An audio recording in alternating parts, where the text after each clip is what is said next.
유월절이 시작되기 6일 전에 예수님께서 베다니에 도착하셨습니다.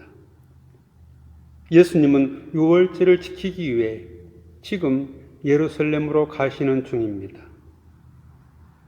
여기서 말하는 유월절은 예수님이 십자가 처형을 당하신 바로 그 유월절을 가리킵니다.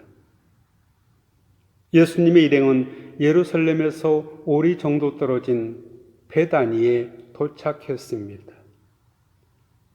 베다니는 나사로, 마르다, 마리아 남매가 살고 있는 마을입니다. 나사로는 예수님이 죽은 사람 가운데서 다시 살리셨던 바로 그 사람입니다. 예수님은 일행과 함께 이들 남매들이 살고 있는 집으로 들어가셨습니다.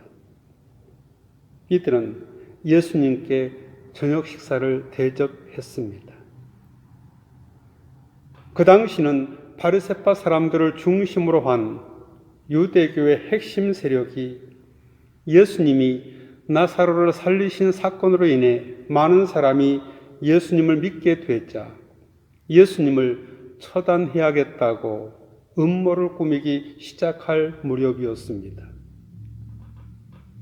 요한복음 11장 57절에 따르면 대제사장들과 바리새파 사람들은 예수님의 거처를 아는 자는 신고하라고 명령을 내렸습니다. 일종의 지명수배가 내려진 것입니다. 이렇듯 분위기가 험악한 그 시절에 예수님을 위해 식탁이 마련되었습니다. 나사로, 마르다, 마리아 남매는 예수님과 특별한 관계를 맺고 있었습니다. 마르다는 시중을 들고 있었습니다. 늘 그렇듯이 그날도 그녀는 귀한 손님을 대접하기 위해 음식을 장만하느라 여념이 없었습니다.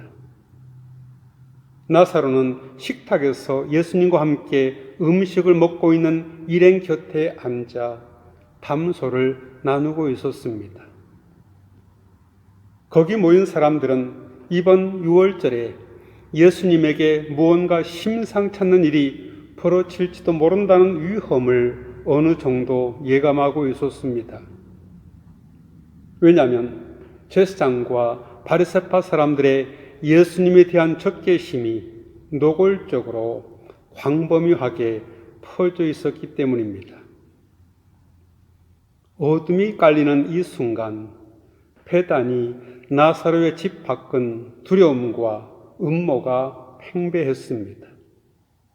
그러나 집 안은 사랑과 평화가 가득했습니다. 그때 마리아가 매우 값비싼 향유인 순수한 나드 1리트라 약 300g을 가져다가 예수님의 발에 붓고 자기 머리털로 예수님의 발을 닦아드렸습니다. 그러자 그 향유 냄새가 온 집안에 가득하였습니다. 당시에 이런 향유는 혼수품으로 사용되었습니다. 혼수품 중에서도 아주 값비싼 것이었습니다. 예수님이 아무리 귀한 손님이라 해도 값비싼 향유를 한꺼번에 쏟아붓는 행위는 누가 봐도 수긍하기 어려운 일입니다. 게다가 여러 사람이 모인 곳에서 젊은 여자가 머리를 푸는 행동도 예사롭지 않습니다. 뭔가 특별한 사연이 있어 보입니다. 사실 마리아는 영성이 매우 예민한 여자였습니다. 누가복음 10장 38절 이하에 보면 한 번은 예수님의 일행이 그들의 집에 들렸을 때 마르다는 손님 접대로 분주했습니다. 반면에 마리아는 예수님 발 곁에 앉아 예수님이 하시는 말씀에 귀를 기울였다고 합니다. 오늘 본문도 이와 비슷한 상황입니다. 마르다가 손님들의 시중을 들고 있는 그 순간 마리아는 예수님 발에 향유를 쏟아 부었습니다. 도대체 마리아는 무슨 생각으로 이런 일을 저질렀을까요? 예수님은 마리아 남매들과 아주 각별한 사이였습니다. 나사로가 죽었을 때 예수님이 눈물을 흘릴 정도였으니까요.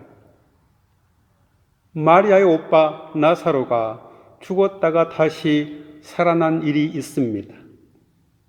나사로가 큰 병에 걸렸습니다. 평소에 예수님과 잘 알고 지내던 나사로의 누이들이 예수님께 이 사실을 알려드렸습니다. 도움을 요청했던 것입니다. 전가를 받으신 예수님은 계시던 곳에서 이틀을 더 지체하심으로 안타깝게 나사로는 죽었습니다.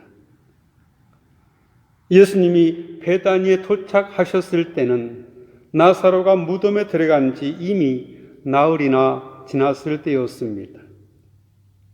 예수님은 나사로가 죽은 게 아니라 잠든 것이라고 말씀하셨습니다. 그리고는 나사로야 나오라 하고 외치시자 나사로가 수의를 입은 채로 일어나 무덤 밖으로 나왔습니다. 이 나사로 사건 이후에 마리아에게 예수님은 특별하고 절대적인 존재가 되었습니다. 바로 그 예수님이 오늘 다시 자신들의 집을 방문하셨습니다.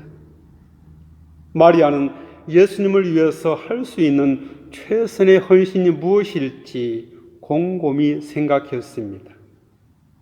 그리고는 아무도 예상하지 못했던 일을 마리아는 행했습니다. 자신에게 가장 귀한 물품인 향유를 예수님 발에 부었습니다. 그리고 머리털로 그의 발을 닦았습니다. 사람이 행할 수 있는 극도의 예의였습니다. 예수님의 제자 중 한 사람인 가룟 사람 유다가 그곳에 있었습니다. 그는 나중에 예수님을 배반할 사람이었습니다. 그 유다가 나서서 마리아의 행위에 문제 제기를 했습니다. 그는 이렇게 말했습니다. 이 향유를 300데나리온에 팔아서 가난한 사람들에게 나눠주지 않고 왜 이렇게 낭비하는가? 300데나리온은 노동자의 1년 품삯입니다. 요즘 돈으로 환산한다면 3천만 원 정도에 해당할까요? 상당히 큰 액수입니다. 가룟 유다가 보기에 그 비싼 것을 한꺼번에 쏟아붓는 것은 큰 낭비였습니다. 그래서 유다는 그 액수를 구제 사업에 쓸 것을 제안했습니다. 유다는 예수님께서도 마리아의 행동을 어리석다고 나무라시고 자신의 의견에 동조해 주실 것을 기대했는지도 모릅니다. 실제로 가난한 사람들을 돕는 일은 초기 그리스도 교회에서 매우 중요한 사역이었습니다. 사도행전에 따르면 과부와 고아를 돕는 일은 말씀을 선포하는 일 못지않게 중요했습니다. 가난한 사람들을 돕는 일을 교회가 수행해야 할 본질적인 사명으로 인식했습니다. 하나님의 형상으로 지음받은 사람들이 최소한의 인간적인 품위를 유지하도록 서로 돕는 일을 신앙의 차원으로 받아들였습니다. 그러나 유다가 이렇게 말한 것은 가난한 사람들을 생각해서가 아니었습니다. 그는 도둑이었기 때문에 이런 말을 한 것입니다. 그는 돈주머니를 맡고 있으면서 거기에 있는 돈을 종종 훔쳐가곤 했기 때문입니다.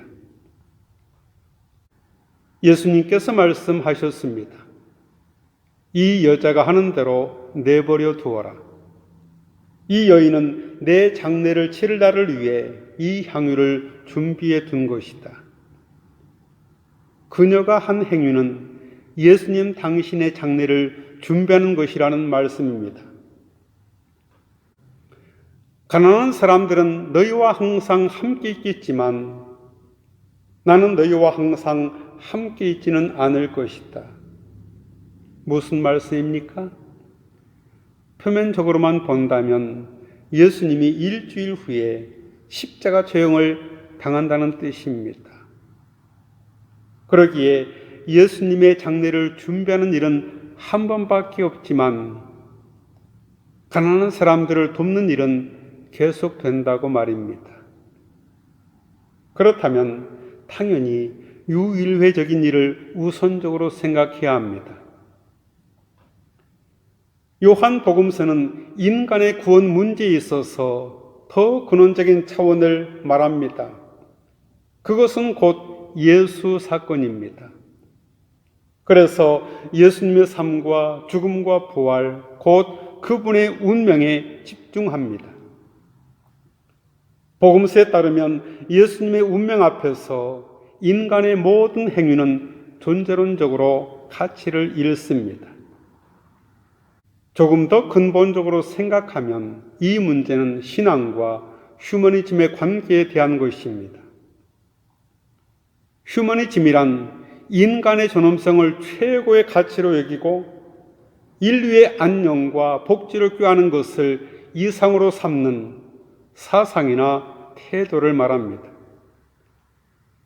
가룟 유다의 휴머니즘이 아무리 고귀하다 해도 인간 구원에는 무기력합니다. 가난한 사람을 돕는 일은 휴머니즘입니다. 그리스도교 역사에서 이를 중요하게 실천했습니다. 그러나 그리스도교 신앙은 휴머니즘과 다릅니다. 정확하게 말하면 신앙은 휴머니즘을 당연히 포함하고 있지만 휴머니즘에 머물러 있지는 않습니다. 이는 신앙과 윤리의 긴장 관계입니다. 그리스도교 신앙은 기본적으로 휴머니즘으로 이 세상을 구원할 수 있다고 생각하지 않습니다. 이 세상을 개선해서 인간을 인간답게 살 수 있는 세상을 만드는 것을 목적으로 하지 않습니다. 왜냐하면 그런 노력으로 조금 더 살기 좋은 세상을 만들 수 있을지는 몰라도 근본적이고 질적인 변화를 이루어낼 수는 없기 때문입니다. 그리스도교 신앙은 예수님의 삶과 죽음과 부활, 곧 예수님의 운명에 가담하는 것입니다. 무엇보다도 예수님의 운명의 절대성만은 결코 유보될 수 없습니다. 거기서만 구원이 가능하기 때문입니다. 그 앞에서 머뭇거리는 사람은 예수님의 운명에 참여할 수 없습니다.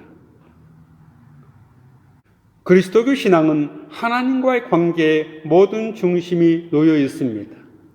왜냐하면 인간과 세상의 구원은 우리의 노력으로가 아니라 하나님의 섭리와 통치에 의해서만 가능하기 때문입니다.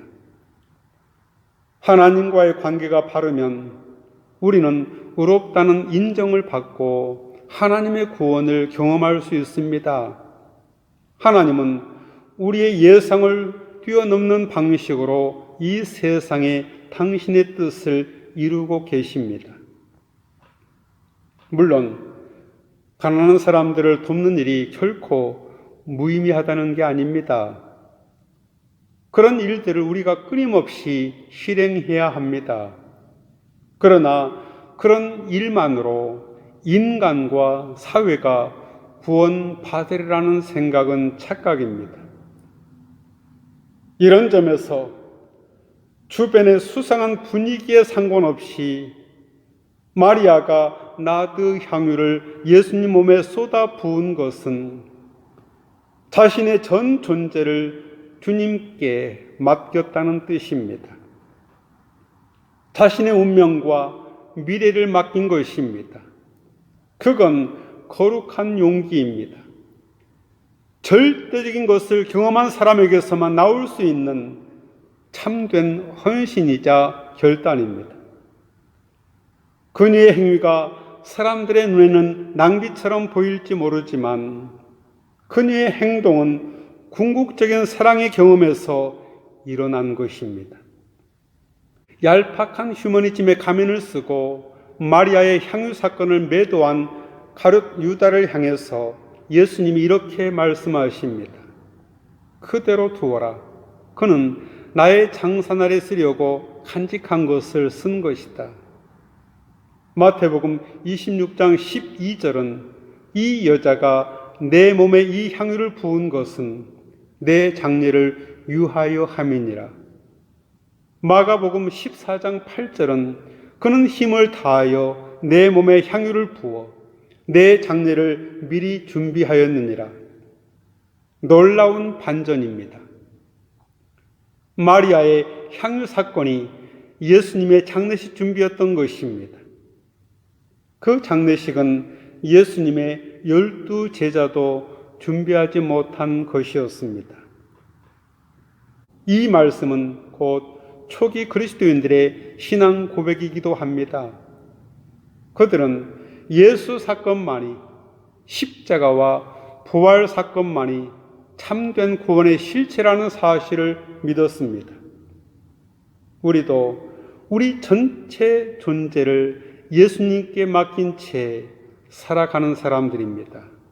같이 기도하겠습니다. 주님 한 분만으로 족합니다. 주님 안에서 더 바랄 것이 없습니다. 감사합니다. 사랑합니다. 아니, 말로 표현되지 않는 제 마음을 드립니다. 예수님의 이름으로 기도하옵나이다. 아멘.